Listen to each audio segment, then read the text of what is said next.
Hemostasia. Apresentado por Júlia Caraichetti, Laura Santana, Luana Queiroz, Luana Sandi, Ravena Araújo, Samantha Pires e Yara Azevedo. A hemostasia garante a fluidez do sangue e a integridade dos nossos vasos sanguíneos.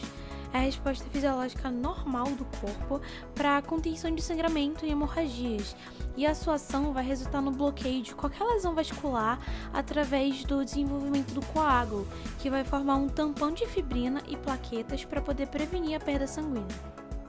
A hemostasia envolve 3 principais etapas: a vasoconstrição, a formação do plug plaquetário e a coagulação sanguínea. Como um vaso é lesionado, ocorre uma resposta inicial de vasoconstrição. Isso significa que os músculos lisos na parede dos vasos vão se contrair para poder reduzir o fluxo de sangue e minimizar a perda. Após a vasoconstrição, as plaquetas e o fibrinogênio desempenham um papel fundamental. Eles reagem juntos e interrompem o extravasamento pela formação de um tampão de plaquetas. Elas aderem à superfície da lesão e vão liberar substâncias químicas que ativam outras plaquetas, formando um plug plaquetário temporário. Nessa fase, ocorre a cascata de coagulação. Proteínas do plasma sanguíneo, como o fibrinogênio, são ativadas. Elas se transformam em fibrina, que forma uma rede insolúvel, prendendo as plaquetas e outros elementos sanguíneos como glóbulos vermelhos. Isso resulta na formação de um coágulo estável. Esses processos, em conjunto, garantem que o sangramento seja interrompido e a integridade do vaso sanguíneo seja restaurada. É importante também ressaltar que o mecanismo hemostático ele é altamente regulado, de modo a evitar a formação inadequada de coágulos, o que poderia levar a problemas de saúde, como a trombose.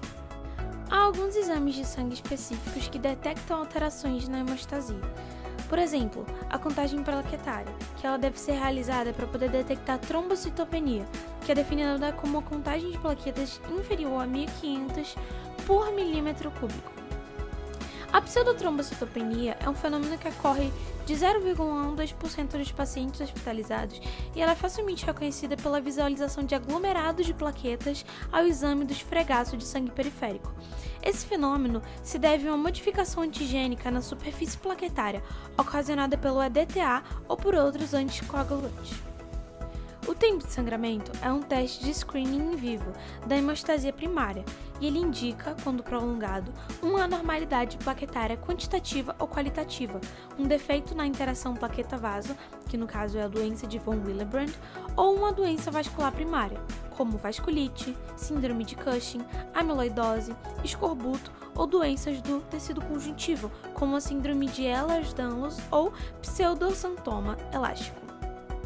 A trombocitopenia prolonga esse tempo de sangramento quando a contagem plaquetária cai abaixo de 100.000 por milímetro cúbico.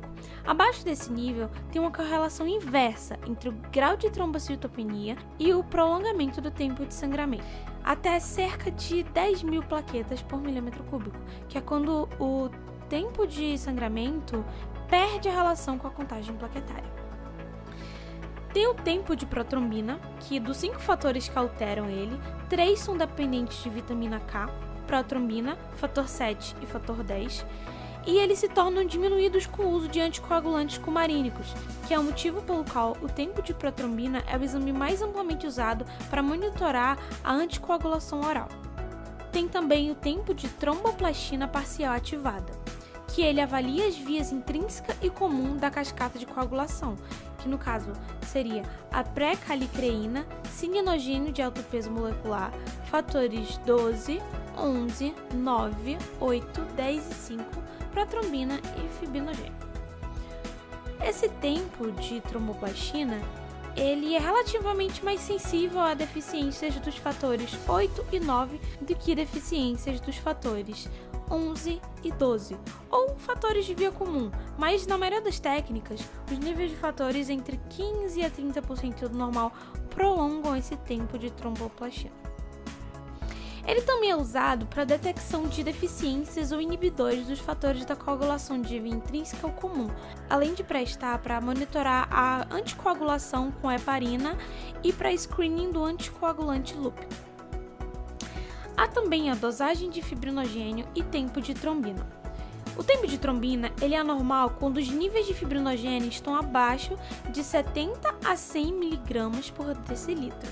Nas desfibrinogenemias, quando existem níveis elevados de produtos de degradação da fibrina ou do fibrinogênio, em certas paraproteinemias ou na hiperfibrinogenemia, é bastante prolongado na presença de heparina.